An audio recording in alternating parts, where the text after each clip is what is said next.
Баршаңызға қайырлы күн, достар. Бүгін мен сіздермен гата деп аталатын армянский печеньенің рецептімен бөліскім келіп отыр. Бұның құрамы да өзі де өте оңай дайындалады. Сол үшін жасап, және дәмін татып көріңіздер.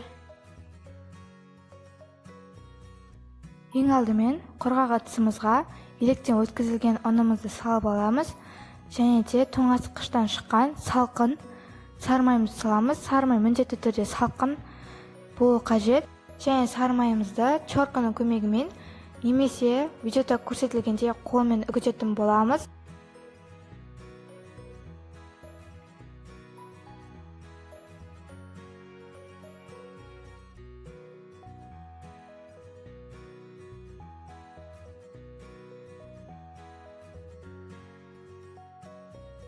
Міне үгітіп болдым. Осында болып шығуы қажет. Таза ыдысымызға жылы айранды құйып, және оның үстіне бөлме температурасындағы жұмыртқамызды жарып аламыз. Және оның үстіне қантымызды, тұзымызды және содамызды салып, оны венчиктің көмегімен жақсылап араластырамыз.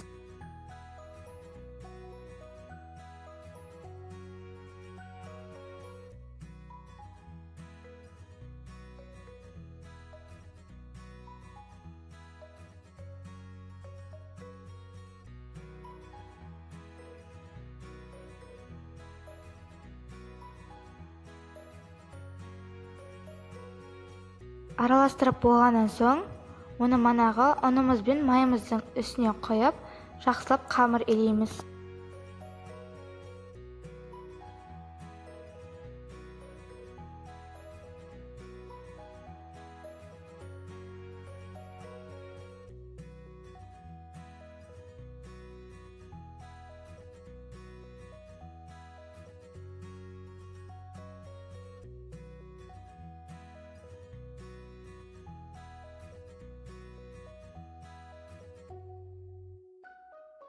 Міне осындай жұмсақ, қолға жабыспайтын қамыр шығу керек, және оны салафанға салып, тоңазытқышқа жарты сағатқа немесе 1 сағатқа салып қоямыз.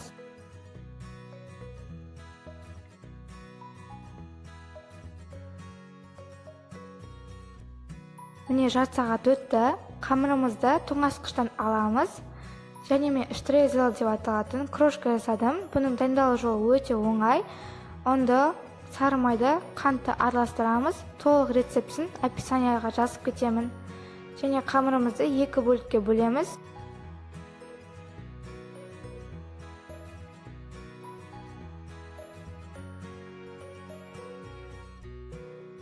Және қамырымызды оқтаудың көмегімен жұп-жұқа қылып жайып шығамыз.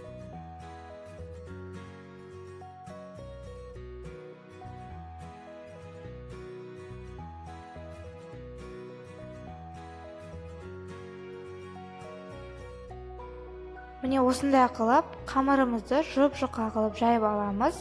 Және оның үстіне жұмыртқамызды жағып аламыз. Жұмыртқамызды жағып болғаннан соң, манағы штрезел деп аталатын крошкамызды барлық жеріне сеуіп шығамыз. Оны жақсылап әр жеріне сеуіп болғаннан кейін, видеода көрсетілгендей рулет қылып ораймыз.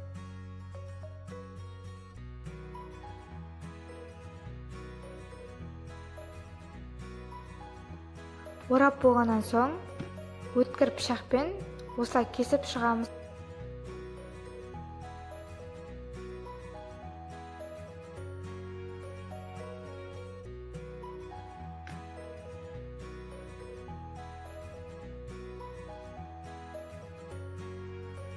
Табамызды дайындап аламыз. Мен табаның астына май жақтым. Пергамент төсесеңіздер де болады, және печеньелеріміздің үстіне жұмыртқа жағып шығамыз. Оны 180 градуста 20-30 минут пісіріп аламыз.